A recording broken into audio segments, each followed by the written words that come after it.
Hey everyone, how is it going? I hope everyone is doing well today. This is Coach Cookie, your life and relationship coach. Thanks for tuning in to today's episode of Rising Higher. Here we chit chat about life, relationships, and I'll give you some snippets for success to not only help you to survive, but to thrive. Today we're going to talk about some tips to get the narcissist to respect your boundaries. But before we do that, let's review the high points from last week's episode titled, What High Value Men Are Looking For in a Woman. In this episode, we learned that high value men are highly motivated, so they look for high levels of motivation in their partners that will complement them. The high value man is looking for something real, and it consists of much more than a woman who wants to lock him down because he has a lot of money. This woman is not focused on chasing after a man. She has her own dreams, goals, her own ambitions, and believe it or not, this excites and motivates the high value man. And when he looks at her, he sees progress. If this sounds like something that you want to learn more about, check out the entire episode. It's titled, What High Value Men Are Looking For in a Woman. So there are so many mental health issues right now due to this pandemic. And today on Cookie's Commentary, I want to go back and emphasize the importance of building a relationship with yourself because you are going to be responsible for your own happiness. This will help you to conquer your fears, not have so much anger, anxiety. It will build your confidence and set the tone for your entire life.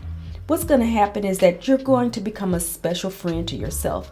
As you work on yourself more, you will notice that you will start having peace on the inside, which will put you in a place where you're happy, and that's basically where you want to strive to be. You want to be healthy and happy.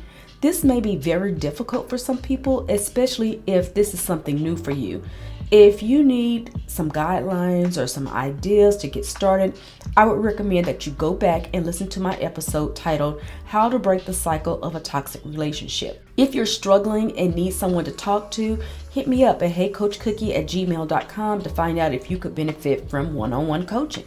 I have received a lot of questions from guests who are involved with toxic relationships with a narcissist, and they want to know what can be done to make the relationship work.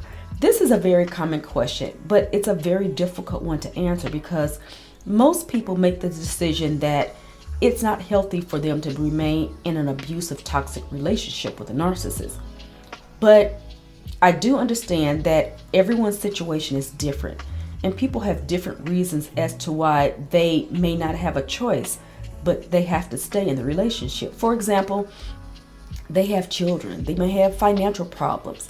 Leaving could be against their culture or their religious beliefs. So I understand there are those people who don't have a choice and they have to stay in the relationship with the narcissist. First of all, you have to endure and come to the reality of the narcissist, who the narcissist is, and that he or she is not going to change. The conversation can never be about anything meaningful that requires emotions because narcissists have no empathy, and eventually real meaningful conversations turn into arguments, which will cause you more emotional abuse and pain.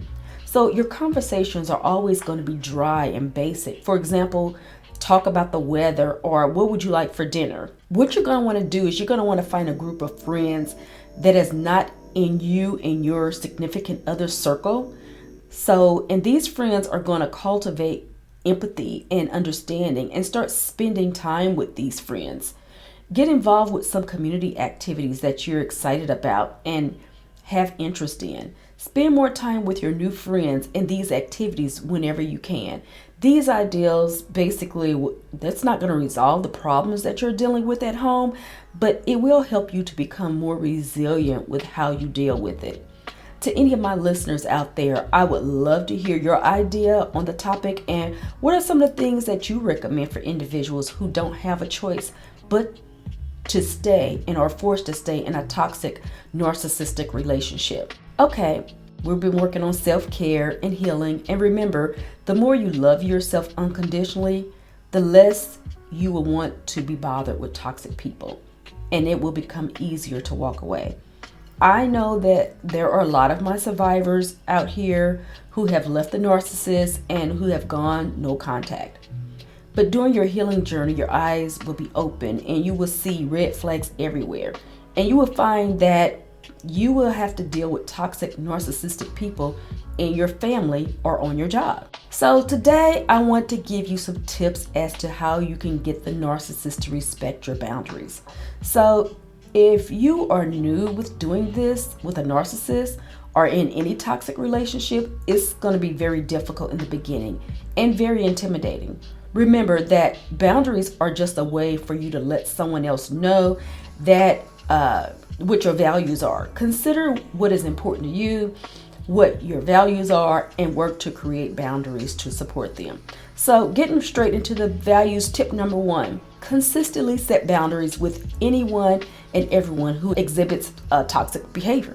Every time someone says something critical or negative towards you and try to manipulate you in any kind of way, or seems to be envious or jealous of you rather than supportive, then set a verbal boundary to let them know that you will not tolerate this behavior. For instance, if you have guests at your house and the toxic person and or narcissist comes up to you and says something negative or belittles you, respond by saying something like, "I don't appreciate your comment," or "Please don't talk to me that way." If they continue to make negative remarks towards you despite your comment, then reinstate the boundary again and add on and tell them the consequences, such as, "Please don't talk to me in that manner or in that way.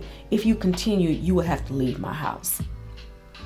Tip number 2, try to avoid feeding them any of your energy.